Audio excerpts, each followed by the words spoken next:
اعوذ باللہ من الشیطان اللعین الرجیم بسم اللہ الرحمن الرحیم رب اشرح لی صدری ویسر لی امری واحلل عقدۃ من لسانی یفقهوا قولی ان اللہ وملائکتہ یصلون علی النبی یا ایھا الذین آمنوا صلوا علیہ وسلموا تسلیما۔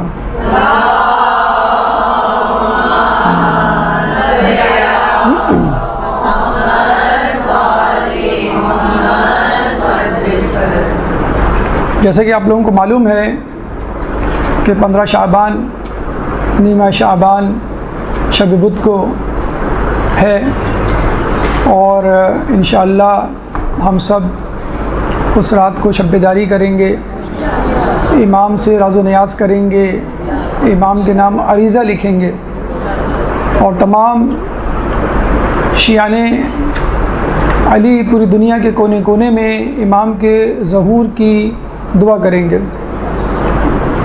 لیکن اس کے ساتھ ساتھ یہ بھی ضروری ہے کہ جہاں امام کے ظہور کی دعا کی جائے وہاں خود امام کے ظہور کے لیے عملی طور پہ اپنے آپ کو تیار کیا جائے۔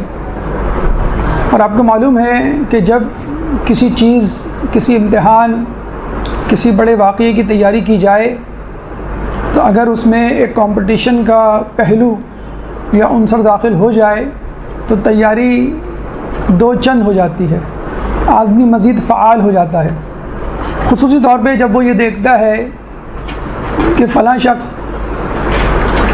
فلاں آدمی جو مجھ سے پیچھے تھا اور اس راستے پہ چلنے کا مسافر ہی نہیں تھا، وہ مجھ سے بہت آگے نکل گیا ہے یا آگے جا رہا ہے، تو آدمی اور زیادہ مستعد اور چاق و چوبند ہو جاتا ہے کہ یہ میرا استحقاق ہے کہ میں آگے نکلوں، کیونکہ میں پہلے سے اس راہ پر موجود ہوں اور امام کا حقیقی معترف ہوں، امام کی حقیقی معرفت رکھتا ہوں۔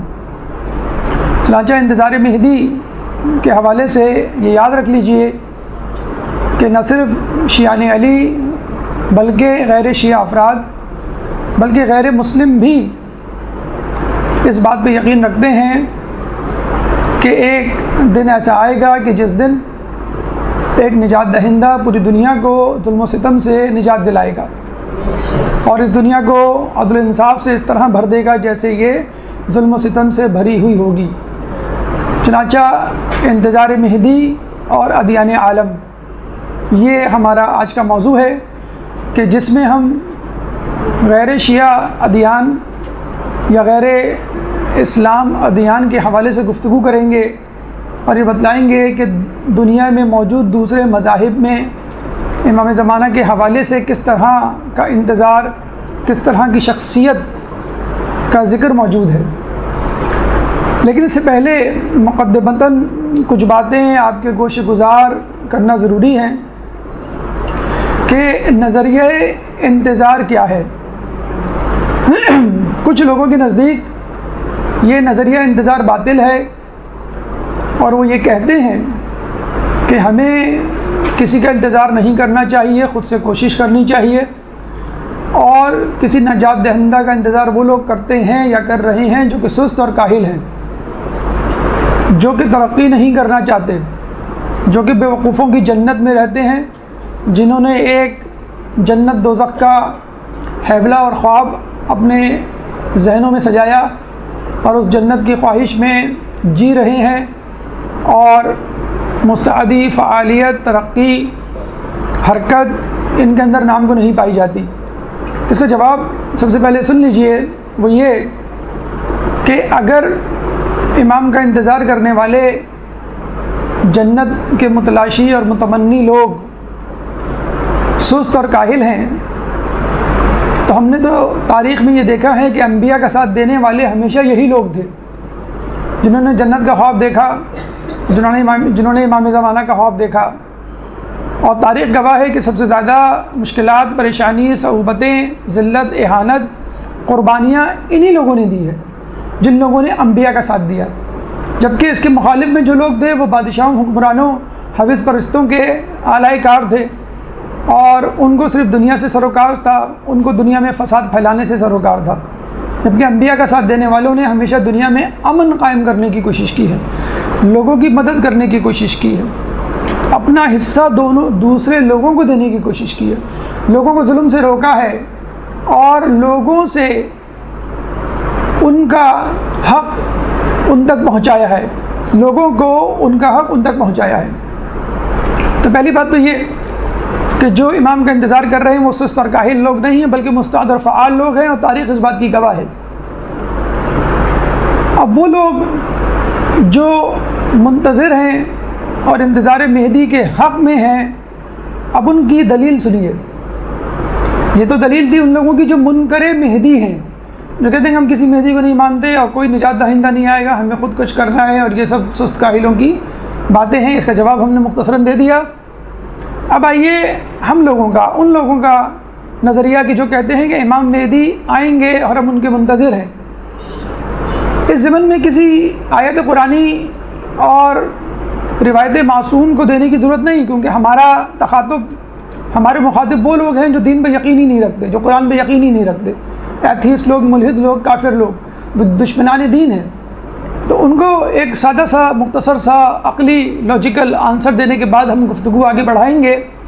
وہ یہ کہ دیکھیں، دنیا میں ہر عاقل و بالغ اور سلیم الفطرت شخص یہ کہتا ہے کہ اگر نیکی برحق ہے، سچ بولنا صحیح ہے، دوسروں کے کام آنا ایک اچھی بات ہے، اللہ کی عبادت ایک اچھی صفت ہے، تو تمام نیکیاں اور خوبیاں ایک اچھی چیزوں میں شمار ہوتی ہیں، تو دنیا کا لیڈر، دنیا کا رہنما اس شخص کو ہونا چاہیے کہ جس میں ساری اچھی صفات موجود ہوں۔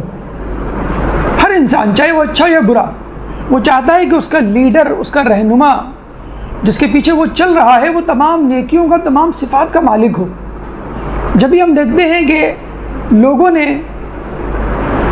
ان لوگوں کا ساتھ دیا، نیک لوگوں نے ان لوگوں کا ساتھ دیا کہ جو نیکی اور تقوی کا ممبر، مرکز اور محور دے، مجموعہ دے۔ دنیا کے ہر زمانے میں نیک لوگوں کے گروہ نے اپنے اپنے زمانے کے نیک ترین انسانوں یعنی انبیاء کا ساتھ دیا، کیونکہ سب وہ یہ سمجھتے ہیں کہ دنیا پر نیکی کا، نیکوکاروں کا غلبہ ہونا چاہیے۔ اب رہا یہ سوال کہ نجات دہندہ کا انتظار ہونا چاہیے یا نہیں، نجات دہندہ ہونا چاہیے یا نہیں، ایسا رہنما لیڈر ہونا چاہیے جو لوگوں کو ظلم و ستم سے آزاد کروائے یا نہیں، تو ہم یہ کہتے ہیں کہ یہ تو خود آپ کے ذہن کے نہا خانوں میں بھی یہ بات موجود ہے۔ جو لوگ خدا پہ یقین نہیں رکھتے، جو اسلام کو نہیں مانتے، جو انبیاء کو نجات دہندہ نہیں کہتے، وہ بھی یہی کہتے ہیں کہ ہمارے ذہنوں میں ایک ایسا حیبلہ، ایک ایسا تخیل، ایسا خیالی کردار یا ہیرو تو ہے کہ جو لوگوں کو ظلم و ستم سے آزاد دلواتا ہے۔ جب بھی ہم دیکھتے ہیں کہ دنیا میں اس پر کہانیاں لکھی گئیں، ناولز لکھے گئے، موویز بنائی گئی، یہ جتنے بھی کردار ہم کو نظر آتے ہیں جو سپر نیچرل پاورز اپنے اندر رکھتے ہیں، یہی کردار اصل میں انسان کی اس تخیلاتی دنیا کا منہ بولتا ثبوت ہے۔ کیوں لوگ ٹارزن کی کہانی، مارک آف زورو کی کہانی، اسپائڈر مین، آئرن مین، بیٹ مین، یہ تمام موویز میں جو کردار دکھائے جاتے ہیں کیوں پسند کرتے ہیں؟ کیونکہ اس میں ایک ایسا کردار ہوتا ہے جو سیلف لیس ہوتا ہے، بے غرض ہوتا ہے، جس کو اپنی نہیں فکر ہوتی، بس یہ فکر ہوتی ہے کہ میں کسی طرح کسی کی مدد کروں۔ جہاں بھی وہ دیکھتا ہے کہ کوئی انسان کسی مصیبت میں مبتلا ہے، کسی بیماری میں مبتلا ہے، کسی حادثے کا شکار ہے، تو یہ افراد جن کو اس دنیا کی تخیلاتی کمیٹی نے یا مصنفین نے یا دانشوروں نے گڑھا ہے، ان تمام ہیروز کو ہر کوئی پسند کرتا ہے۔ کوئی یہ نہیں کہتا کہ یہ میرے ہیرو نہیں ہیں، ہر کوئی یہ کہتا ہے کہ یہ میرا ہیرو ہے اور ایسا انسان ہونا چاہیے۔ اگر ایسا ہو جائے تو کیا؟ تو ہم یہی کہتے ہیں کہ آپ نے تخیلاتی ہیروز کو گڑھ کر لوگوں کے سامنے پیش کر دیا اور لوگوں نے ان گڑھی ہوئی کہانیوں کو، فلموں کو، ہیروز کو قبول کر لیا۔ ہمارے پاس تو ایک زندہ جیتا جاگتا ہیرو موجود ہے جس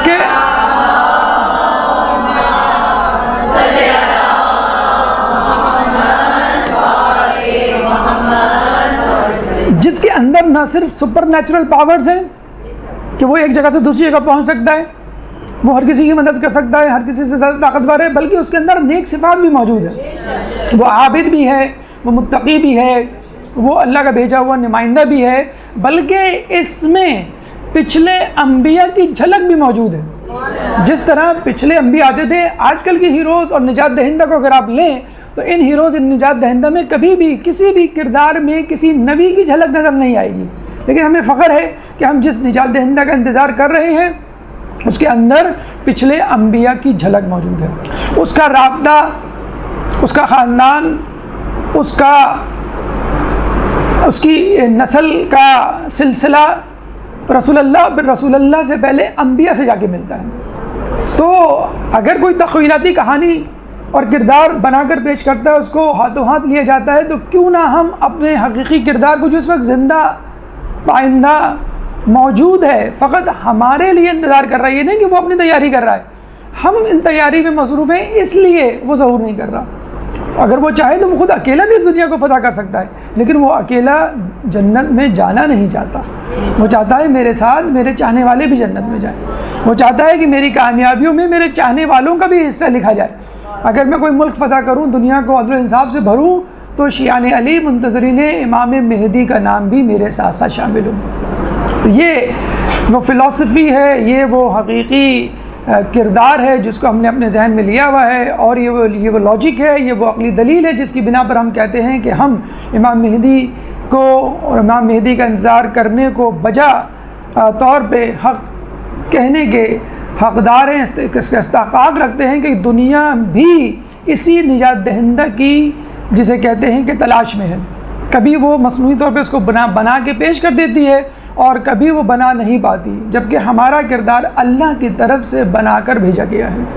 یہ ہے نظریہ انتظار کہ ہم کس کا انتظار کریں، اور ہمیں کسی کا انتظار کرنا بھی چاہیے کہ نہیں کرنا چاہیے۔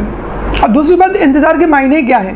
لغوی حوالے سے انتظار کے معنی ہیں فکر مند ہونا، لغوی طور پہ انتظار کے معنی ہیں نا امیدی سے امید کی طرف دیکھنا، لغوی طور پہ انتظار کے معنی ہیں کسی چیز پر اپنی نگاہیں رکھتے ہوئے تیاری کرنا، کسی چیز یعنی شخصیت کا انتظار، کسی چیز یعنی کسی واقعے کا انتظار، مثلا امتحان کا انتظار کرتے ہوئے آپ اس کی تیاری کرتے ہیں، کسی مہمان کا انتظار کرتے ہوئے اپنے گھر کو آپ سجاتے ہیں، تو اس کو ہم انتظار کہتے ہیں۔ اگر اصطلاح میں ہم دیکھیں، یعنی جس بیک گراؤنڈ میں بات ہو رہی، جس پس منظر میں، تو ہم یہ کہیں گے کہ اس دن کا انتظار کہ جب ایک شخص اس دنیا کو عدل و انصاف سے اس طرح بھر دے گا جیسے یہ ظلم و ستم سے بھری ہوئی ہوگی۔ یہ ہے انتظار کے اصطلاحی معنی، اور ہمارے ہاں احادیث میں اس انتظار کی اتنی زیادہ اہمیت ہے کہ احادیث میں آیا ہے کہ افضل الاعمال الامتی انتظار الفرج، کہ افضل ترین اعمال میں سے افضل ترین اعمال میں افضل ترین عمل انتظار فرج، یعنی کشادگی، خوشحالی اور امید والے دنوں کا انتظار، یعنی امام زمانہ کا انتظار۔ اسی طرح افضل العبادہ انتظار الفرج، کہ افضل ترین عبادت امام مہدی یا انتظار فرج کا انتظار اور ان کے لیے پر امید ہونا ہے۔ اب یہ صرف کہ انتظار کی اقسام کیا ہے؟ انتظار کی دو اقسام ہیں، ایک منفی اور ایک مثبت۔ منفی انتظار یہ ہے کہ آپ ہاتھ پہ ہاتھ دھرے بیٹھے رہیں اور کچھ نہ کریں، فقط امام زمانہ کے بارے میں یہ سوچے بس وہ آئیں گے اور وہ سب کچھ کر دیں گے، میں کچھ نہیں کروں گا۔ اور کچھ لوگ تو یہ کہتے ہیں کہ چونکہ حدیث میں آیا ہے کہ یملأ الارض قسطا وعدلا کما ملئت ظلما وجورا، کہ وہ آ کر زمین کو عدل و انصاف سے اس طرح بھر دیں گے کہ جس طرح وہ ظلم و جور سے بھری ہوئی ہوگی۔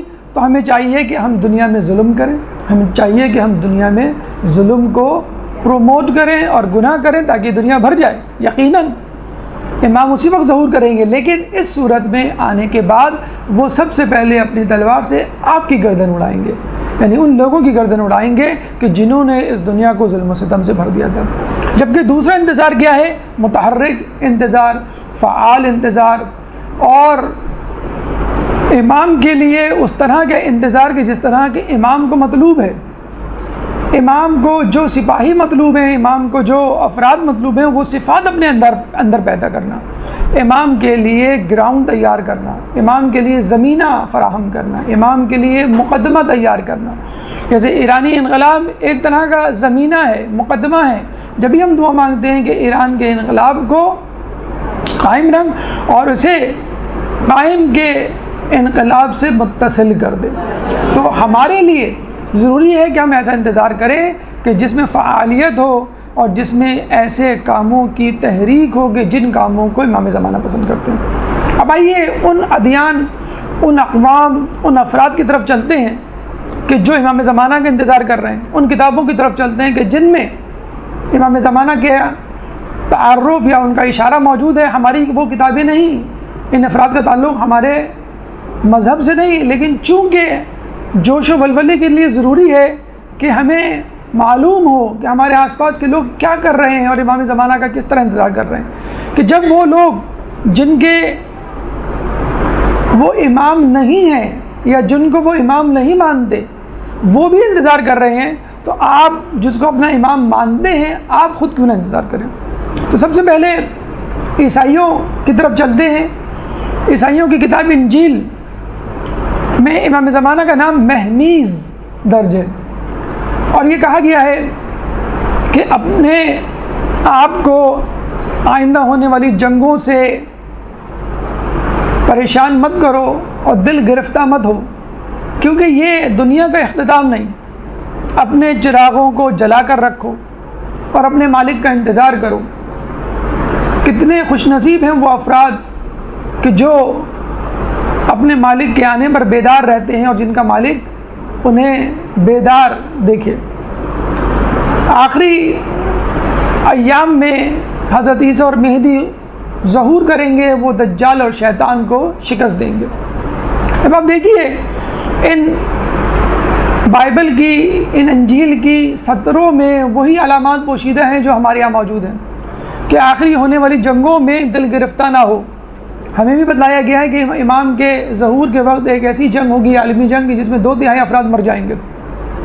اسی طرح ہمیں کہا گیا ہے کہ رات اندھیری ہوگی، ظلم کی رات ہوگی، گناہ کا انبار ہوگا، لیکن آپ کو امید کی کرن جلا کے رکھنی ہے۔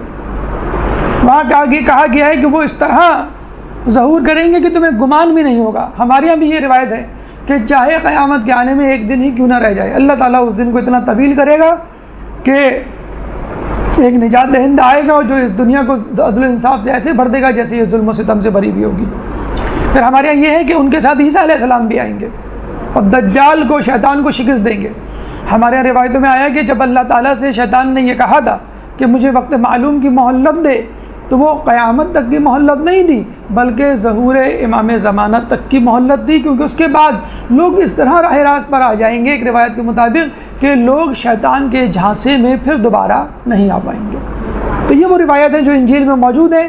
اب اس کی توثیق، اس کی تصدیق اور اس کی تائید خود عیسائیوں کے موجودہ رویے سے آپ کر سکتے ہیں۔ عیسائیوں کا ایک بہت بڑا مفکر، عیسائی مصنف باب اوتھیل اپنی کتاب دا لاسٹ پوپ نامی کتاب میں لکھتا ہے کہ موجودہ پوپ فرانسس اس دنیا عیسائیت کے آخری پوپ ہیں اور اس کے بعد کوئی اور پوپ نہیں بنے گا۔ تو لوگوں نے کہا کیوں؟ تو اس نے بتلایا کہ وہ تمام نشانیاں اور علامات جو امام مہدی کی ہیں وہ ظاہر ہو چکی ہیں، ہونے والی ہیں، اور خود پوپ فرانسس جو اس وقت موجودہ پوپ ہے اس کی زندگی ہی میں وہ علامات پوری ہو جائیں گی اور عیسیٰ اور مہدی کا ظہور ہو جائے گا، اور اس کے بعد خود ان کی حکومت ہوگی، موجودہ پوپ فرانسس کی نہیں ہوگی۔ اور وہ خود یہ کہتا ہے کہ ایک موجودہ آنے والی جنگ اتنی شدید جنگ ہوگی کہ جس میں دنیا کی کثیر تعداد مر جائے گی، اور اس جنگ کو وہ نام دیتے ہیں آرماگیڈون۔ آپ کو یاد ہوگا کہ فرانس میں کچھ عرصے پہلے بم دھماکے، شوٹنگ کے واقعات اور ہجوم پر گاڑی چڑھا دینے کے واقعات ہوئے تھے جس میں کافی لوگ مر گئے تھے اور پے در پہ واقعات ہو رہے تھے۔ تو وہاں پر اس وقت موجود پوپ فرانسس نے باقاعدہ یہ اسٹیٹمنٹ کہا تھا، وہ اسٹیٹمنٹ خود میں نے اپنی آنکھوں سے پڑھا تھا، اور اس میں انہوں نے یہ کہا تھا کہ آرماگیڈون شروع ہو چکی ہے۔ عام عیسائی دنیا، مفکر، مصنف، دانشور تو یہ کہتے ہیں آرماگیڈون ہوگی، لیکن پوپ فرانسس نے یہ کہہ دیا ہے کب 2-4 سال پہلے جب فرانس میں یہ سب واقعات ہو رہے تھے، پوپ فرانسس نے یہ کہہ دیا ہے کہ آرماگیڈون شروع ہو چکی ہے، عالمی جنگ شروع ہو چکی ہے کہ جس میں ممالک ایک دوسرے کے خلاف نبرد آزما ہوں گے۔ اگر آپ غور کریں کہ دنیا میں اس وقت کہیں نہ کہیں جنگ چل رہی ہے، کسی نہ کسی ملک میں جنگ چل رہی ہے، اور اگر کوئی ملک اس جنگ سے خالی ہے یعنی اس کے ملک میں جنگ نہیں ہو رہی تو وہ ملک خود اس جنگ میں شریک ضرور ہے. مثلا جنگ کہاں کہاں ہو رہی ہے؟ یمن میں ہو رہی ہے جنگ، جو ہے وہ لبنان میں ہو رہی ہے جنگ، جو ہے وہ عراق میں ہو رہی ہے جنگ، جو ہے وہ شام میں ہو رہی ہے جنگ، جو ہے وہ افغانستان میں ہو رہی ہے. کہاں نہیں ہو رہی؟ سعودیہ میں نہیں ہو رہی لیکن سعودیہ یمن میں موجود ہے. کہاں نہیں ہو رہی؟ پاکستان میں نہیں ہو رہی لیکن پاکستان خود وہ 40 یا 39 ممالک کے اتحاد میں موجود ہے. امریکہ میں نہیں ہو رہی لیکن امریکہ خود جو ہے وہ شام میں میزائل گرا رہا ہے. فرانس اور انگلینڈ میں نہیں ہو رہی، وہ خود امریکہ کی نیٹو فورس کے ساتھ دنیا میں جنگ میں ملوث ہے. تو دیکھا جائے ڈائریکٹلی انڈائریکٹ دنیا کا ہر ملک، رشیا میں نہیں ہو رہی، رشیا خود کسی نہ کسی طرح، ایران میں نہیں ہو رہی لیکن ایران خود کسی نہ کسی جنگ میں موجود ہے، پراکسی وار جسے کہتے ہیں.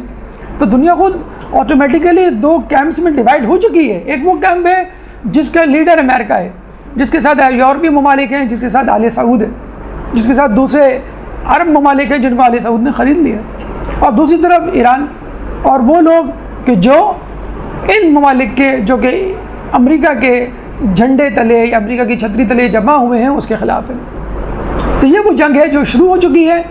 ظاہراً باقاعدہ جنگ شروع ہونا باقی ہے لیکن آرماگیڈون شروع ہو چکی ہے. عیسائی مفکرین اور خود پوپ فرانسس یہ کہہ چکے ہیں کہ جنگ شروع ہو چکی ہے، اور پوپ فرانسس اس وقت اپنے دور کے آخری پوپ ہوں گے. خدا آیت اللہ بہجت یہ بات کہہ چکے ہیں کہ میں جوانوں نہیں، اپنے دور کے بزرگوں کو یہ خوشخبری سنا رہا ہوں کہ امام کا ظہور ہونے والا ہے. ایک درود پڑھ دے محمد علیہ.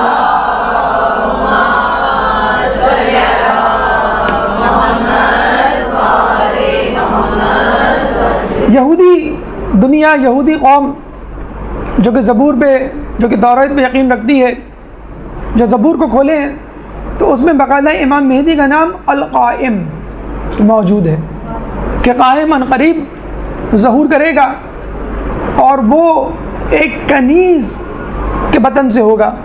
جیسے کہ ہم جانتے ہیں کہ امام کی جو مادر تھی وہ تھی تو ملیکہ، لیکن کنیزی کی بھیس میں نرجس کے نام کے ساتھ امام کے گھر میں آئی تھی. تو لوگوں کو یہ اشتباہ ہے کہ وہ کنیز تھی، حقیقت میں نہیں تھی. بہرحال ایک اشارہ تو موجود ہے.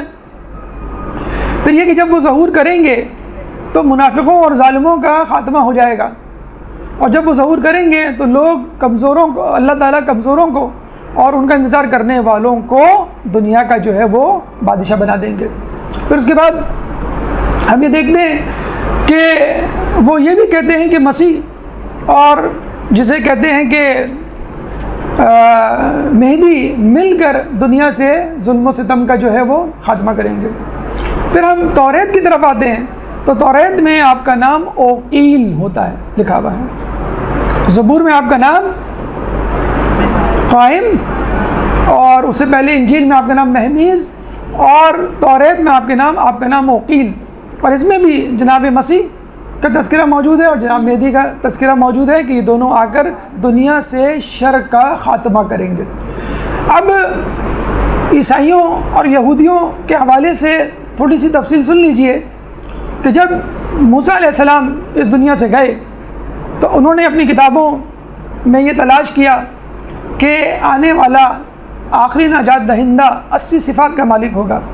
جب عیسیٰ علیہ السلام آئے اور انہوں نے ان میں یہ 80 صفات تلاش کرنا شروع کی تو انہوں نے عیسیٰ علیہ السلام میں 80 کی بجائے 30 صفات دیکھی. 50 صفات اس میں موجود نہیں تھی. تو انہوں نے عیسیٰ علیہ السلام کو مہدی کیا نبی بھی ماننے سے انکار کر دیا.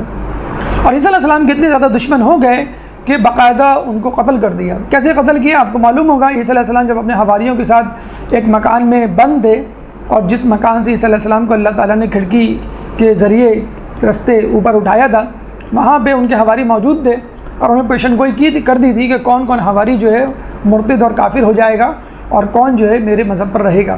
تو وہ حواری جس کے بارے میں کہا تھا کہ وہ کافر ہو جائے گا، وہ حواری جب باہر نکلتا ہے اور لوگوں کو یہ بتلاتا ہے کہ عیسیٰ علیہ السلام اندر موجود ہیں، تم ان کو قتل کر سکتے ہو. جب بادشاہ کے سپاہی ان کو مارنے کے لیے آئے تھے، اس کا نام تھا سرجس. تو کہتے ہیں کہ جیسے وہ باہر نکلا اس کی شکل اللہ تعالیٰ نے عیسیٰ علیہ السلام جیسی بنا دی، اور لوگوں نے کہا کہ تم خود عیسیٰ ہو. عیسیٰ اندر نہیں، عیسیٰ باہر ہے، اور وہ صلیب پہ چڑھا دیا. اچھا، عیسیٰ علیہ السلام کو ڈھونڈنے میں اور ان کو صلیب پہ چڑھانے پہ سرجس کو یعنی یہودیوں کا ہاتھ تھا. لیکن یہودیوں نے یہ دیکھا کہ عیسیٰ علیہ السلام کو مارنے کے بعد، آپ کو معلوم ہے کہ یہودی یہ وہ قوم ہے کہ جو 70 انبیاء کو قتل کر دیا کرتی تھی فجر سورج طلوع ہونے سے پہلے اور اپنے کاروبار پہ اس طرح جاتی تھی جیسے کچھ ہوا ہی نہیں۔ تو انہوں نے یہ نوٹ کیا کہ عیسیٰ علیہ السلام کو قتل کرنے کے بعد ہم پہ بہت زیادہ ظلم و ستم ہوا، اللہ کا عذاب بھی آیا اور پوری دنیا کے لوگوں نے ہمیں ذلیل و خوار کرنا شروع کر دیا۔ چنانچہ انہوں نے سر پکڑ کے سوچنا شروع کر دیا کہ ہم کیا کریں۔ دوسری طرف انہوں نے عیسائیوں کو دیکھا کہ وہ خود کسی کا انتظار کر رہے ہیں، چنانچہ ان دونوں نے مل کر یہ فیصلہ کیا کہ ہم دونوں مل کر امام مہدی کا انتظار کرتے ہیں۔ 1896 میں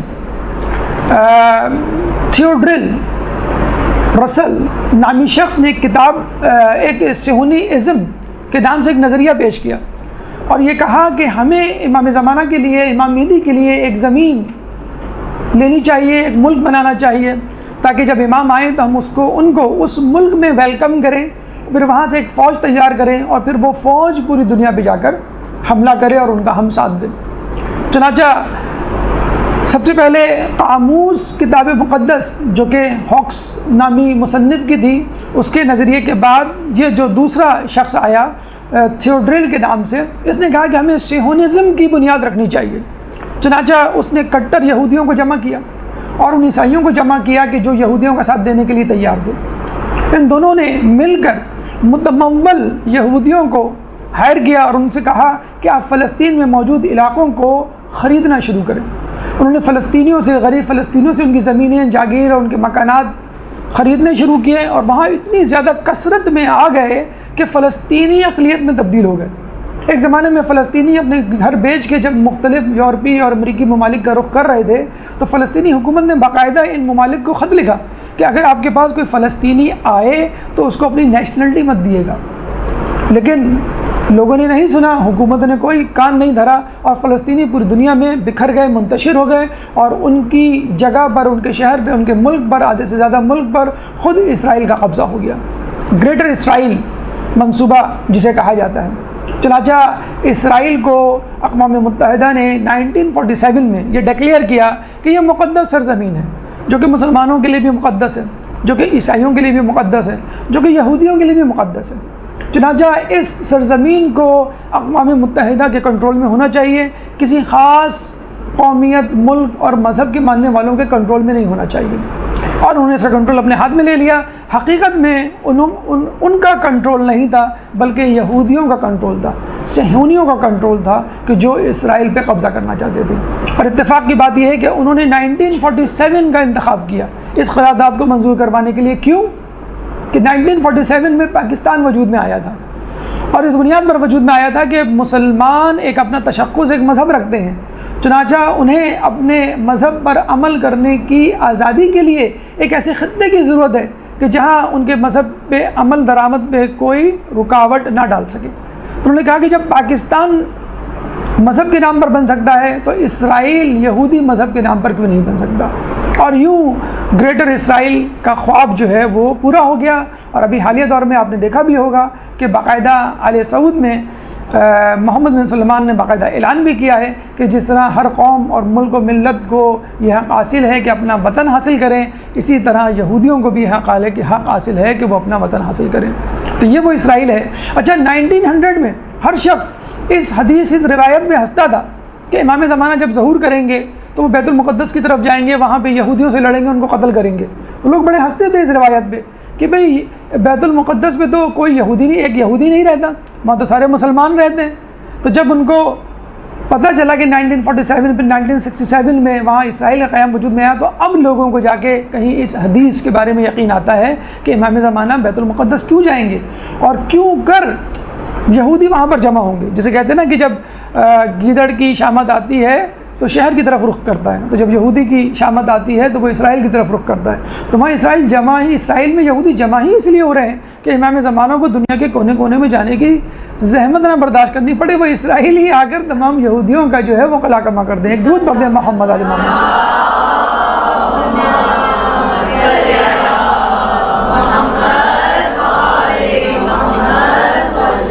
یہودی اور عیسائی مذہب کے بعد زرتشت ایک مذہب ایران میں، جس کے ماننے والے اپنی کتابوں میں پڑھتے ہیں کہ آنے والے کا نام جو کہ دنیا پہ حکومت کرے گا اس کا نام خسرو ہوگا۔ اچھا، مختلف کتابوں میں، مختلف مذاہب میں، مختلف اقوام میں، ادیان عالم میں امام زمانہ کے مختلف نام ہیں، لیکن فیچرز اسٹریٹجی، منصوبہ بندی اور ان کا کارنامہ یا ان کے کام وہی ہیں جو ہماری کتابوں میں، اور ہمارے یہاں زیادہ تفصیل سے اس کا تذکرہ موجود ہے، کیونکہ اوروں کی کتابوں میں، حتیٰ کہ غیر شیعہ مسلم کتابوں میں بھی امام کا اوریجن، امام کی ولادت، امام کا خاندان، امام کی نسل کا کوئی تذکرہ نہیں ہے، جبکہ ہمارے یہاں اس کی پوری تفصیل جو ہے وہ موجود ہے۔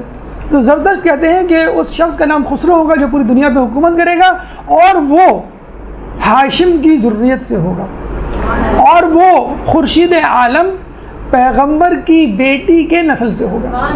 یہ تک موجود ہے ان کی کتابوں میں۔ اللہم صلی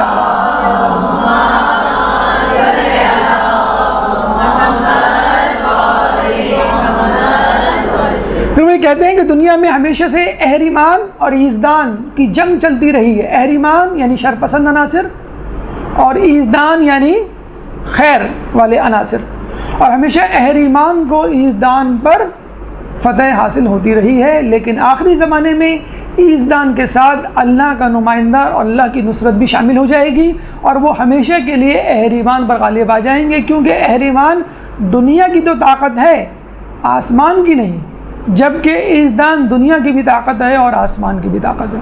تو یہ امام زمانہ کی طرف اشارہ ہے کہ جن کو خسرو کہا گیا، کہ جو ایزدان والوں کو سپورٹ کریں گے اور ان کے ساتھ جنگ کریں گے اور اہریمان کو ہمیشہ کے لیے شکست فاش دیں گے۔ خود ہندوؤں کی کتاب میں امام زمانہ کا نام منصور موجود ہے۔ منصور یعنی فتح حاصل کرنے والا، نصرت یا مدد کرنے والا۔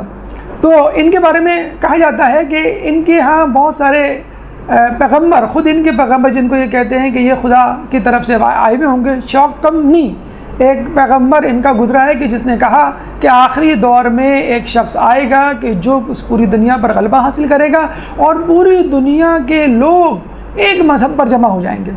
اب کس مذہب پر جمع ہو جائیں گے اس کا تذکرہ تفصیل سے ان کے پاس موجود نہیں۔ تو یہ مذاہب اس کے علاوہ دیگر چھوٹی چھوٹی اقوام جو مختلف ممالک میں بکھری ہوئی پڑی ہوئی ہیں، ان کے بھی کسی نہ کسی نام سے امام زمانہ، امام مہدی کا تذکرہ موجود ہے۔ مثلا ایران کے جو قدیم افراد ہیں جو بہت سالوں سے، ہزاروں سالوں سے وہاں موجود ہیں، ان کا یہ کہنا ہے کہ آخری زمانے میں ایک شخص جس کا نام آسپا گرز ہوگا وہ ظہور کرے گا کابل کے پہاڑوں میں۔ یہ سب کچھ موجود ہے پرنٹ آؤٹ کی صورت میں، اگر نہ بھی لکھیں تو کوئی ایسا فرق نہیں پڑے گا۔ تو آسپا گرز اس کا نام ہے جو کابل کے پہاڑوں میں اس وقت موجود ہے، اور 1,00,000 فرشتے اس شخص یعنی نجات دہندہ یا آسپا گرز کی حفاظت کر رہے ہیں، اور وہ سو رہا ہے، اور جب وہ جاگے گا تو پوری دنیا پر غلبہ حاصل کرے گا۔ اس کے علاوہ اسکینڈینیوین کنٹریز آپ نے سنا ہوگا، فن لینڈ ہے، ناروے ہے، سویڈن ہے، یہ جو یورپ کی طرف، انگلینڈ سے اوپر نارتھ کی طرف واقع ہیں، جو بہت سرد علاقے ہیں، ان کے بارے میں کہا جاتا ہے کہ ان کے یہاں جو نجات دہندے کا نام ہے وہ اودین ہے یا اوڈین ہے، کہ جو آ کر اس دنیا پر غلبہ حاصل کرے گا اور اس پوری دنیا کو جو ہے عدل و انصاف سے بھر دے گا۔ سینٹرل امریکہ، مرکزی امریکہ میں کوتز کوتل نامی شخص کا تذکرہ موجود ہے جو اس دنیا پر آ کر حکومت کرے گا، غلبہ حاصل کرے گا اور اس دنیا سے ظلم و ستم کو جو ہے وہ مٹا دے گا۔ چائنا کی قدیم آبادی کرشنا نام کے شخص کو اپنی کتاب میں پڑھتی ہیں کہ جب وہ آئے گا تو دنیا سے ظلم و ستم کا خاتمہ کر دے گا۔ اسی طرح یونانی قوم کے بارے میں کہا جاتا ہے کہ کالو یبرگ نامی شخص آئے گا کہ جو برائیوں کا خاتمہ کرے گا اور برے لوگوں کو اس دنیا سے مٹا دے گا۔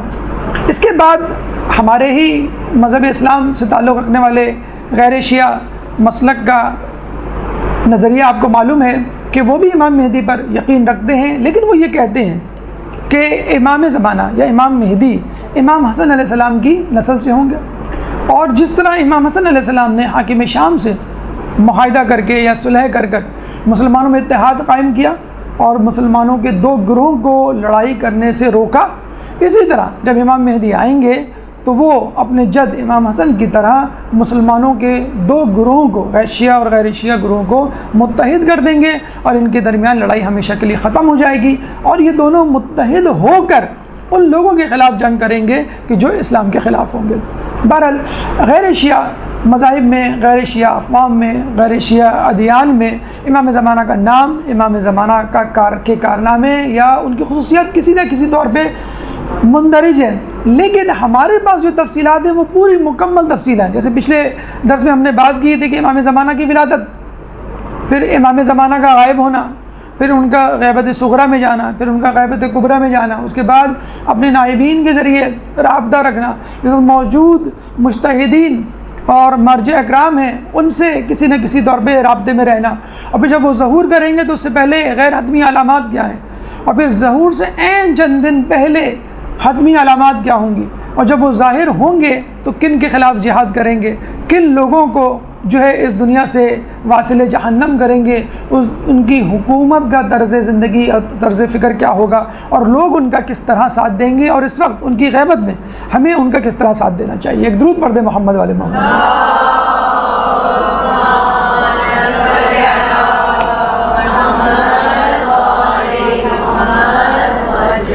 یہ تو تھی مختصر تفصیل ان لوگوں کے بارے میں کہ جو غیر شیعہ فرقے سے تعلق رکھتے ہیں، لیکن کسی طرح ہر انداز سے کسی نہ کسی انداز سے امام زمانہ کا انتظار کر رہے ہیں. لیکن یہاں یہ بھی بات ذہن میں رکھنی چاہیے کہ یہ تمام لوگ جو امام زمانہ کا انتظار کر رہے ہیں اپنے اپنے طور پر اپنی اپنی کتابوں میں موجود صفات کی بنیاد پر امام زمانہ کا انتظار کر رہے ہیں. اب ظاہر سی بات ہے قرآن کے علاوہ تمام کتابیں تحریف شدہ ہیں، حتیٰ کہ انجیل، توریت، زبور.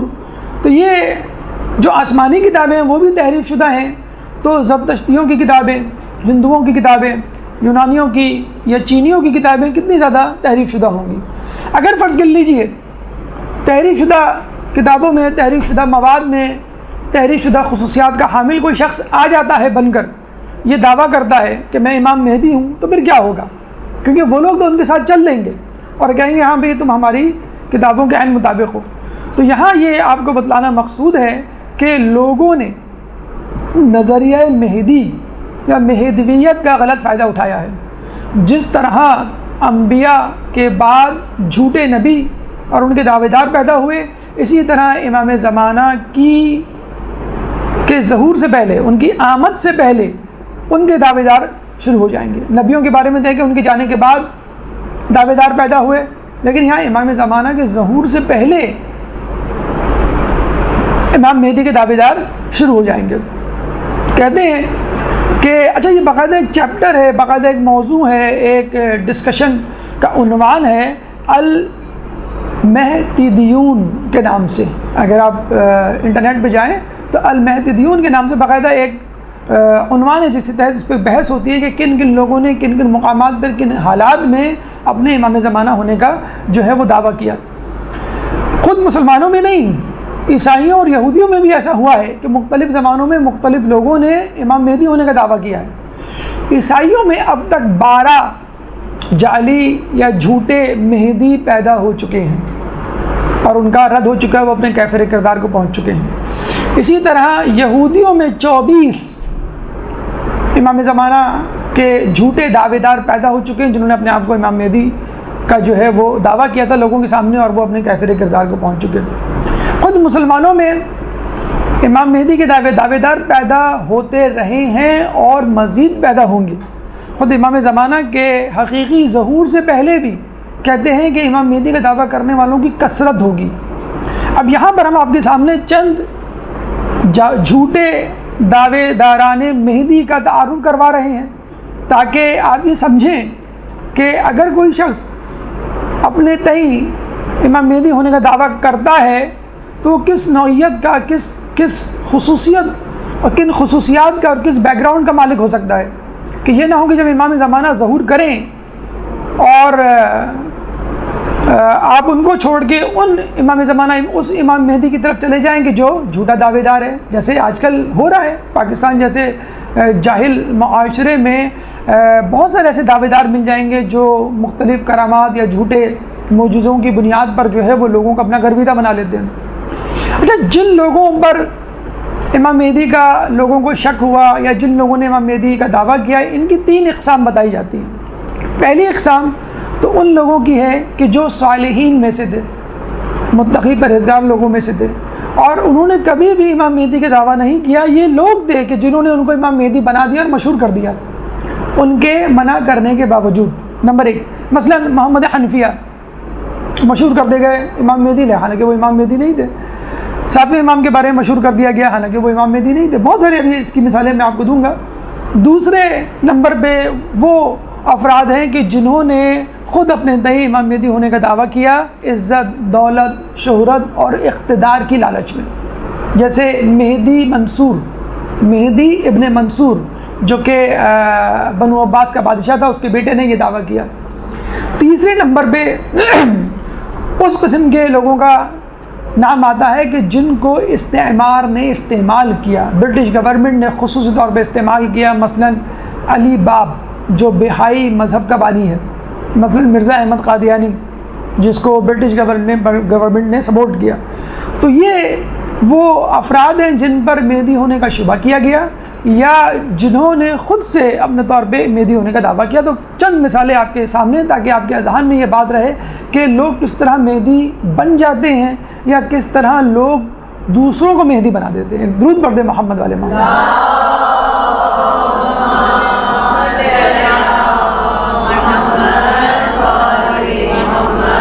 دیکھیے، دنیا میں سب سے پہلے جس شخص پر مہدی ہونے کا دعویٰ کیا گیا، یعنی جس پر مہدی کا لیبل لگایا گیا اور یہ کہا کہ یہ مہدی ہیں، حالانکہ اس شخص نے کبھی اپنے آپ کو مہدی نہیں کہا، وہ تھے محمد ابن حنفیہ، جناب حنفیہ کے صاحبزادے محمد۔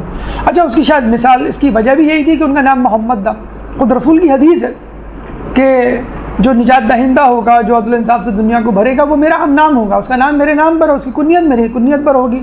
اور رسول اللہ نے ان دو چیزوں کو یکجا کرنے کو منع کیا تھا، سوائے امام علی کی اولاد یعنی محمد حنفیہ کے حوالے سے اور خود امام زمانہ کے حوالے سے، ان دو افراد کے علاوہ کسی کے لیے جائز نہیں۔ لیکن جب محمد ابن حنفیہ آئے اور وہ ظاہر متقی پرہیزگار شخص تھے، اس زمانے میں لوگوں نے جو ہے ان کی طرف جھکاؤ جو ہے ظاہر کیا۔ اور جب ان کا انتقال بھی 80 ہجری میں ہو گیا، اور یہ کہتے ہیں کہ لوگوں نے یہ مشہور کر دیا کہ وہ کوہ رضوی نامی پہاڑ پر چلے گئے اور دو شیر ہیں جو ان کی حفاظت کر رہے ہیں، اور یہ دوبارہ ظہور کریں گے اور دنیا کو عدل و انصاف سے بھر دیں گے۔ کہتے ہیں کہ اس زمانے میں محمد بن عجلان نامی شخص تھا جو بہت بڑا عابد تھا مدینے کا۔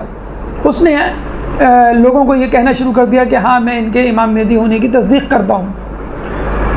اس زمانے کا بنو عباس کا بادشاہ منصور جب وہاں پر آیا، جب اس کو پتہ چلا کہ لوگوں میں محمد ابن حنفیہ جو ہیں وہ مشہور ہو گئے ہیں اور محمد بن عجلان نے ان کی تصدیق کر دی ہے، تو اس نے محمد بن عجلان کو بلا کر سزا دی اور اس کو جو ہے وہ ایک ہاتھ اس کا کٹوا دیا، قطع کر دیا کہ تم نے جو ہے ان کو ساتھ کیوں نہیں دیا۔ اس کے بعد ملتا ہے کہ محمد بن عبداللہ بن حسن، امام حسن کے بیٹے عبداللہ کے بیٹے محمد، تو محمد بن عبداللہ بن حسن، ان کے بارے میں بھی یہی بات مشہور ہو گئی کہ ان کا نام محمد ہے اور ان کے والد کا نام عبداللہ ہے۔ تو اس شباہت کی وجہ سے انہوں نے کہا کہ یہ بھی رسول اللہ کے ہم نام ہوئے اور یہ جو ہے یہی امام مہدی ہیں، محمد ابن حنفیہ نہیں تھے۔ تو محمد بن عجلان نے ان کے لیے کہا تھا، محمد حنفیہ کے لیے نہیں بلکہ ان کے لیے۔ کس کے لیے؟ محمد بن عبداللہ بن حسن کے لیے، کیا میں ان کی تائید کرتا ہوں۔ تو منصور دوانقی نے ان کا ہاتھ قطع کروا دیا اور یہ کہا کہ یہ تمہاری سزا ہے۔ اس کے بعد ایک اور شخص کو پکڑ کے لایا گیا جو تھا محدث، بہت بڑا عالم تھا، محدث محمد بن عبداللہ۔ جب اس کو پکڑ کے لایا گیا تو اس سے پوچھا گیا محدث عبداللہ بن جعفر، تو اس نے کہا کہ میرے ساتھ بھی یہی ہوا ہے کہ میں نے بھی اشتباہ کیا، میں بھی سمجھا کہ ان کا نام محمد ہے، ان کے والد کا نام عبداللہ ہے، چنانچہ میں بھی یہ سمجھا کہ یہ مہدی ہے۔ اب منصور دوانقی جو یہ سن رہا تھا اور دوسری مرتبہ اس نے یہ بات سنی تو اس نے کہا، منصور دوانقی کا اصل نام تھا عبداللہ، اس کے بیٹے کا نام تھا مہدی۔ تو اس نے کہا یہ بات تو مجھ پہ صادق آتی ہے، میرا نام تو عبداللہ ہے اور میرے بیٹے کا نام مہدی ہے، تو ایسا کرو کہ تم لوگ اوروں کو چھوڑو، میرے بیٹے کو مہدی مان لو۔ اور اس نے اپنے بیٹے کو یعنی مہدی کو کہہ دیا کہ یہ وہ مہدی ہے جس کا جو ہے روایتوں میں تذکرہ ہے اور یہی جو ہے وہ دنیا کو عدل و انصاف سے بھر دے گا۔ تو دیکھیں لوگوں نے کس طرح اپنے آپ کو، محمد حنفیہ قصوروار نہیں تھے، بے قصور تھے، اسی طرح محمد بن عبداللہ بن حسن وہ بھی قصوروار نہیں تھے، لیکن ان کو دیکھ کر ان کو تو امام مہدی لوگوں نے بنایا تھا، لیکن یہ نظریہ دیکھ کر یا بھاپ کر منصور نے کہا کہ میرا بیٹا مہدی یہ ہے حقیقی مہدی۔ اس کے بعد اسماعیل بن محمد بن اسماعیل بن امام صادق، چھٹے امام کے جو بیٹے تھے اسماعیل، اور اسماعیل کے جو بیٹے تھے محمد۔ آپ کو معلوم ہے جناب اسماعیل پہ لوگوں نے یہ اشتباہ ظاہر کیا تھا کہ یہ امام ہے، کیونکہ بڑا بیٹا امام ہوتا ہے، اور جو امام موسیٰ کاظم تھے وہ ان کے بعد ان کا نمبر آتا ہے۔ تو ان کا انتقال جو ہے امام جعفر کے زمانے میں ہو گیا۔ کن کا؟ اسماعیل کا۔ تو امام جعفر نے یہ کہا بھی تھا لوگوں کو، دیکھو امامت سے متعلق خدا کی حجت جس طرح اس وقت واضح ہوئی ہے اس سے پہلے کبھی نہیں ہوئی تھی، یعنی جس کو تم امام سمجھ رہے تھے اس کا انتقال میری زندگی میں ہو گیا، یعنی واقعتاً حقیقتاً یہ امام نہیں ہے بلکہ امام موسیٰ کاظم ہے۔ لیکن کچھ لوگوں نے بدستور اصرار کیا کہ نہیں یہی ہے۔ پھر ان کے بیٹے اسماعیل کے بیٹے تھے محمد، اس پہ لوگوں کو شک ہو گیا کہ اس کا نام محمد ہے، یعنی جس کا نام محمد ہو لوگ اس کو جو ہے امام مہدی سمجھنے لگتے تھے۔ خود امام صادق علیہ السلام پہ چھٹے امام پر لوگوں نے جو ہے شک کرنا شروع کر دیا تھا کہ جب بنو امیہ اور بنو عباس میں جنگ شروع ہوئی اور انہیں روپوشی اختیار کری اور لوگوں کو جو ہے بس علم دینا اور سکھلانا شروع کیا، لوگوں کی تربیت شروع کی، تو لوگوں نے سمجھا کہ شاید ہمارے امام چھٹے امام جو ہیں یہ روپوش ہو گئے اور یہ غیبت میں چلے گئے۔ تو باقاعدہ جو ہے وہ ان کے نام کا فرقہ جو ہے وہ ناؤسیہ جسے کہتے ہیں وجود میں آیا، اور جو امام محمد حنفیہ کو امام مہدی کہتا تھا اس فرقے کا نام تھا کیسانیہ۔ تو امام کے سامنے آپ دیکھ لیجئے امام مہدی کے دعوے شروع ہو گئے تھے، حالانکہ امام سامنے موجود ہوتے تھے اور وہ منع کرتے تھے۔ تو آج کل کے دور میں اگر کوئی اپنے آپ کو امام مہدی کہے لوگ اس کے پیچھے چل پڑے تو بہت زیادہ حیرت نہیں کرنی چاہیے۔ پھر چھٹے امام کے بعد جس امام کے بارے میں بہت زیادہ لوگوں کو شک ہوا ان کے غیبت میں جانے کا اور ان کے امام مہدی ہونے کا، وہ 7ویں امام تھے امام موسیٰ کاظم علیہ السلام، کہ جو 14 برس تک قید میں رہے۔ تو ایک تو یہ وجہ تھی کہ وہ 14 برس تک قید میں رہے، تو لوگوں نے کہا کہ شاید یہ غیبت میں چلے گئے۔ لیکن ان کی شہادت کے بعد جب 8ویں امام بنے اور انہوں نے لوگوں سے آ کر، یعنی کن لوگوں سے؟ امام موسیٰ کاظم علیہ السلام کے وکلاء سے کہا کہ مجھے خمس وہ اموال اور وہ خطوط واپس کرو کہ جو امام کے توسط سے تمہارے پاس پہنچے ہیں، کیونکہ اب میں امام ہوں۔ تو لوگوں نے باقی چیزیں تو واپس کر دی لیکن پیسہ اموال خمس نہیں واپس کیا، اور یہ کہا کہ ہم آپ کو امام نہیں مانتے، امام تو امام موسیٰ کاظم ہیں اور وہ غیبت میں چلے گئے، جب وہ ظہور کریں گے تو ان کی امانت ہمارے پاس موجود ہے، ہم ان کو دے دیں گے۔ حالانکہ یہ خمس پہ قبضہ کرنے کا یا مال بٹورنے کا بہانہ تھا۔ اس فرقوں کو کہا جاتا ہے واقفیہ فرقہ۔ واقفیہ نکلا ہے وقف سے، وقف یعنی ٹھہر جانا، واقفیہ یعنی جو ٹھہر جائے، ٹھہرنے والا۔ تو انہوں نے کہا کہ یہ جو ہے وہ ہمارے امام مہدی ہیں۔ اس کے بعد محمد بن امام نقی علیہ السلام، امام نقی کے جو بیٹے تھے محمد، پھر وہی نام کا اشتباہ ہوا کہ رسول نے کہا تھا کہ جو نجات دہندہ ہوگا وہ میرا ہم نام ہوگا، تو انہوں نے پھر جو ہے، حالانکہ امام نقی موجود تھے اور ان کے بعد امام حسن عسکری جو ہے امام بنے، لیکن اس کے باوجود کہ دونوں امام موجود ہیں، ایک امام جا چکا ہے آپ کے سامنے، ایک امام اس وقت موجود ہے، اس کے باوجود لوگوں نے امام نقی کے بیٹے محمد کو اپنا امام یعنی نجات دہندہ یا امام مہدی مان لیا۔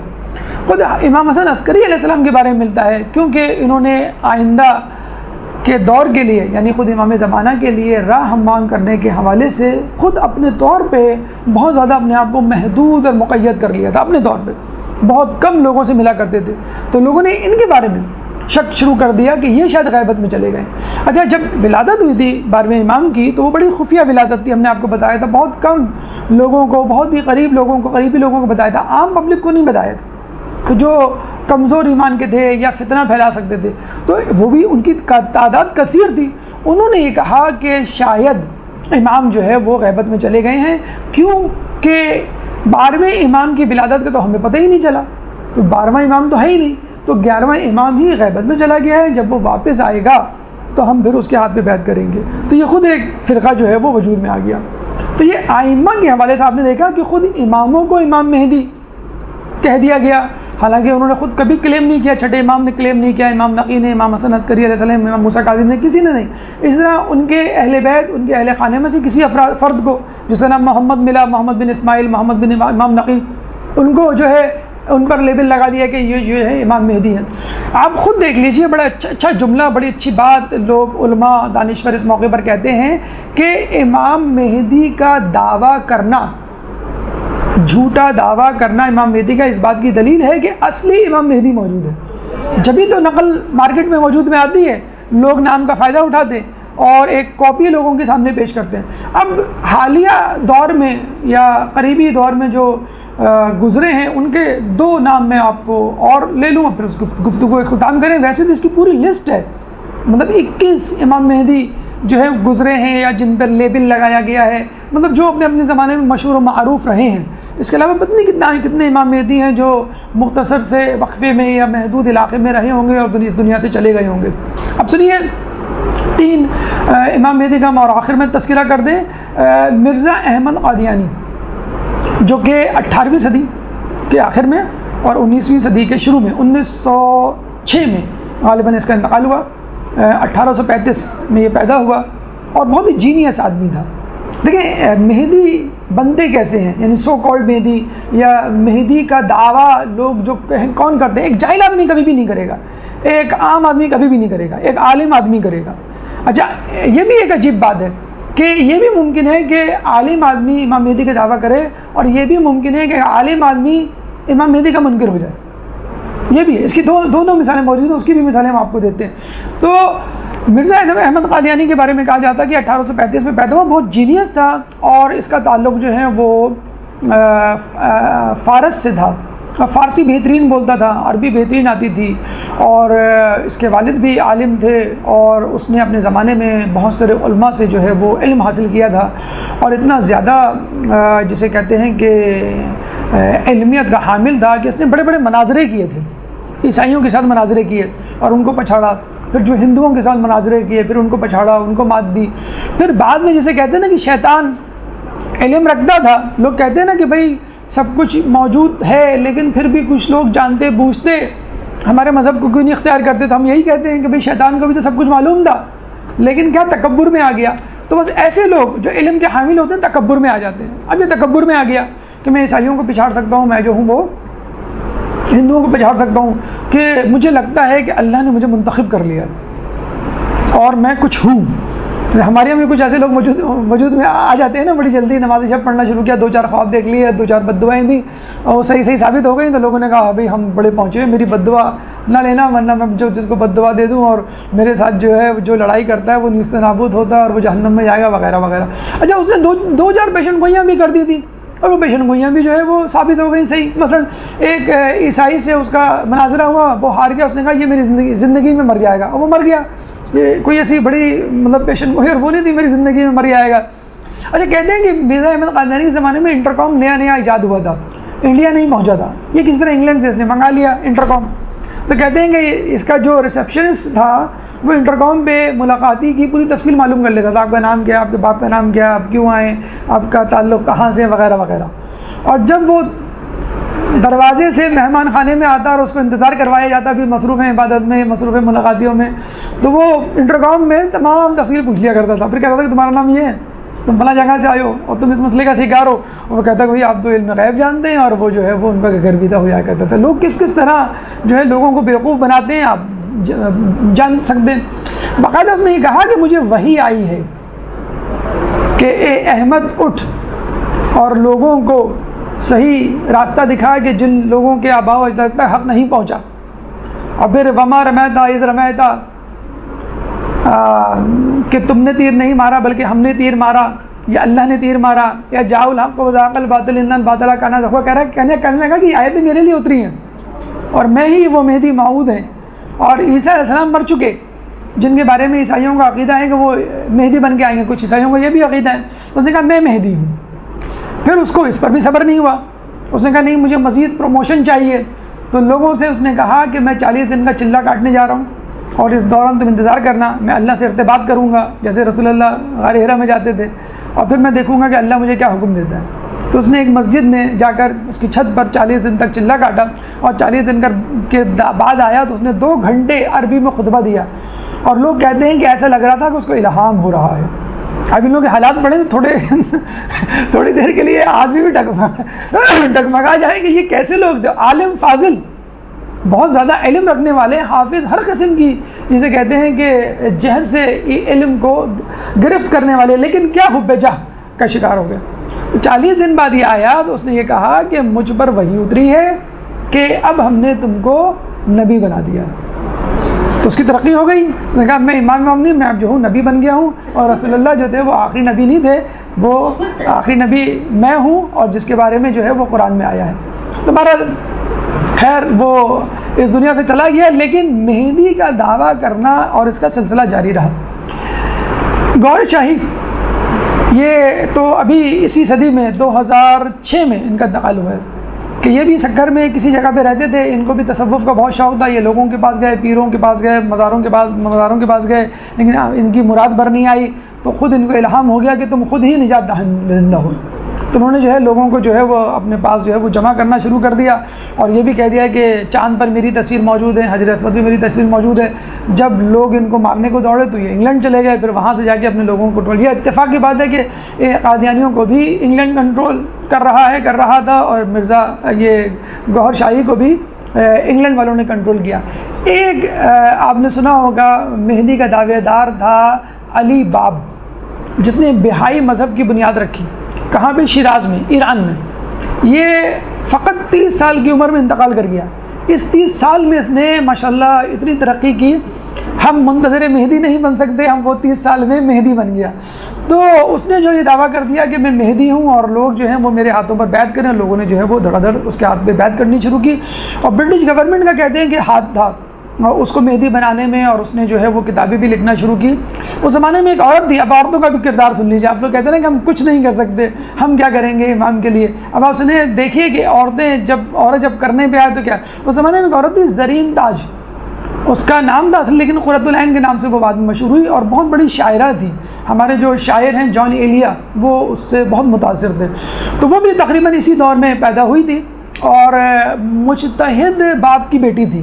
آیت اللہ برغبانی غالباً ان کا نام تھا ان کے والد کا. لیکن ظاہر بات ہے بچپن سے کتابیں دیکھی تھی، لیکن ہر بات میں کیوں اس کی رٹ ہوا کرتی تھی. جب اس کو پتہ چلا کہ علی باب نے مہدی کا دعویٰ کر دیا تو اسے خطا کتابت کی، اس سے بہت متاثر ہوئی، اور اس نے باقاعدہ بہائی مذہب کا پرچار شروع کر دیا. اور کہتے ہیں کہ وہ اتنی زیادہ مشہور ہوئی کہ باقاعدہ جلسے عام میں جا کے تقریر کر دی، اور لوگوں کو کھڑے جو ہے بہائی مذہب میں داخل کروا دیتی تھی. ناصر قاچاری بادشاہ تھا اس زمانے میں، جس نے اس فتنے کی جو ہے سرکوبی کی. اس کو بھی بلایا، کیا نام کہ علی باب کو، اس کو بھی قتل کروایا، اس کو سزا دی. اس کو بھی کہتے ہیں کہ بالوں سے پکڑ کر گھوڑے سے باندھ دیا اور پورے شہر میں گھمایا، اور وہ اسی طرح فنا فی اللہ ہو گئی، واصل جہنم ہوئی. تو آپ نے دیکھا کہ یہ جو لوگ گزرے ہیں، یا تو انہوں نے اقتدار کی لالچ میں مہدی ہونے کا دعویٰ کیا، یا پھر جسے کہتے ہیں کہ استعماری قوتوں نے جو اسلام دشمن ہے انہوں نے دعویٰ کیا. ایک مہدی کا میں اور تذکرہ کر دوں، بہت زیادہ تفصیل کے ساتھ نہیں.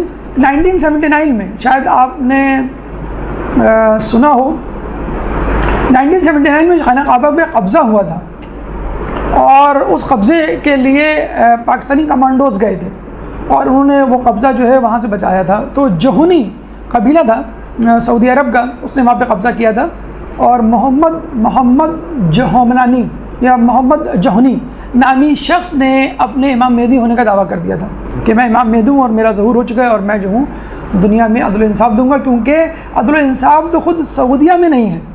سعودیہ جہاں پہ خانہ کعبہ موجود ہے، جہاں پہ مدینہ منورہ موجود ہے، حجاز اور نجد میں، تو حقیقی اسلام میں لے کر آؤں گا.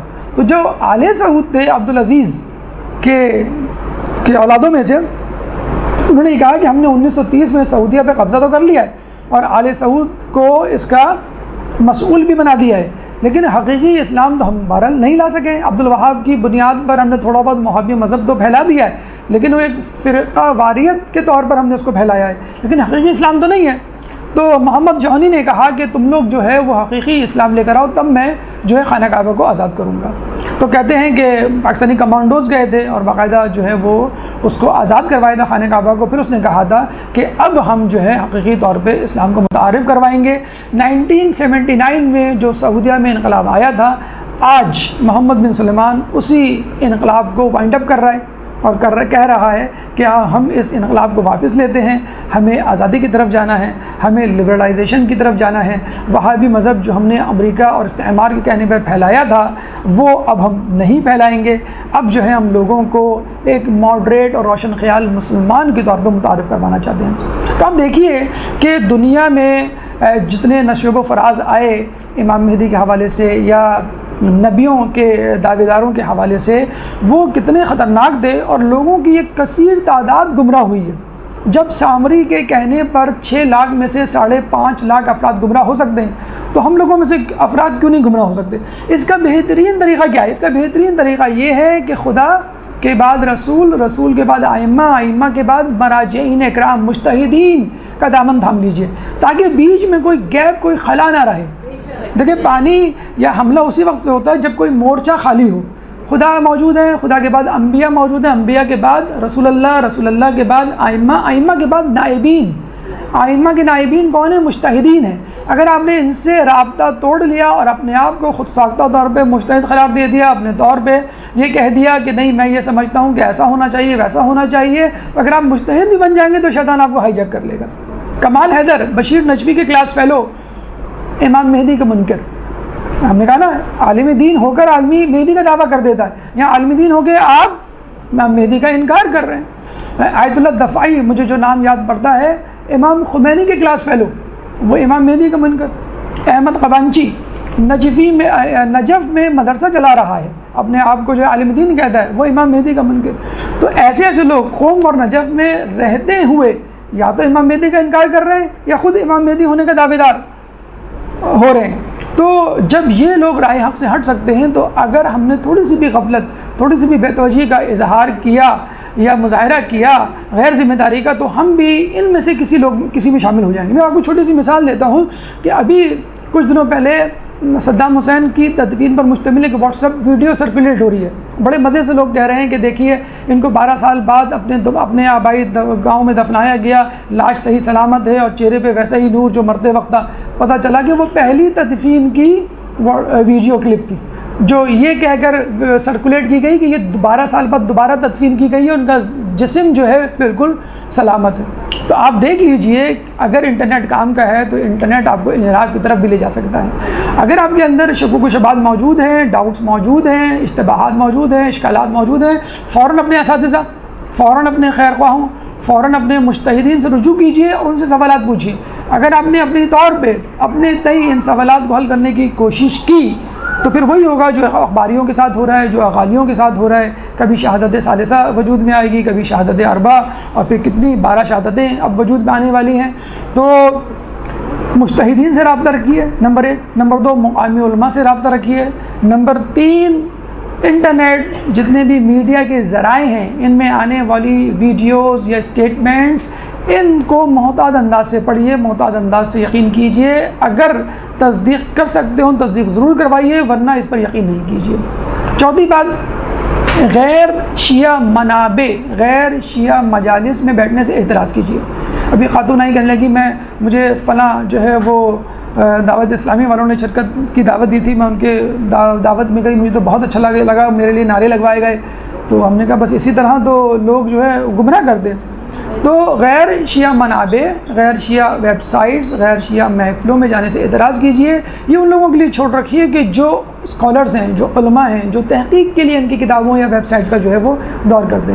اور آخری بات کہ اتحاد بین المسلمین ضرور ہونا چاہیے، لیکن اس سے پہلے اتحاد بین المومنین نہایت ضروری ہے۔ اگر ہمارے اندر اتحاد نہیں ہوگا تو ہم مسلمانوں میں بھی اتحاد نہیں ہو سکتا۔ امام مہدی کے لیے وہ تمام لوگ جو ہے ان کی تائید اور نصرت کریں گے کہ جو ان کا ساتھ دینے کے منتظر ہیں، یہ نہیں کہ جو فقط کھوکھلے دعوے کرتے ہیں۔ اور اگر ہم نے امام مہدی کا انتظار اس طرح نہیں کیا جس طرح کے حق ہے تو اللہ تعالیٰ امام مہدی کا سپاہی کسی اور کو بنا دے گا اور ہم سے یہ اعزاز چھین لے گا۔ ہے عیا یورش تاتار کے افسانے سے، پاسباں مل گئے کعبے کو صنم خانے سے۔ اللہ تعالیٰ سے دعا ہے کہ اللہ تعالیٰ ہمیں امام زمانہ کا صحیح طور پہ انتظار کرنے کی توفیق عطا فرمائے۔ اللہ تعالیٰ سے دعا ہے کہ ہمیں منکرین مہدی کے اثرات سے دور رکھ۔ اللہ تعالیٰ سے دعا ہے کہ ہمیں امام کا سچا اور حقیقی سپاہی بنا۔ اللہ تعالیٰ سے دعا ہے کہ ہمیں تعلیمات اہل بیت پر عمل کرنے کی توفیق عطا فرمائے۔ قیامت کے دن ان کی شفاعت سے بہرمند فرما۔ امام کے ظہور میں تعجیل فرما اور ہمیں ان کے انصار و اعوان میں شامل فرما۔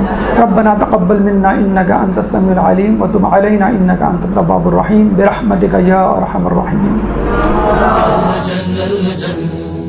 اللجن اللجن يا مولا اللجن اللجن اللجن اللجن اللجن اللجن اللجن يا صاحب السماء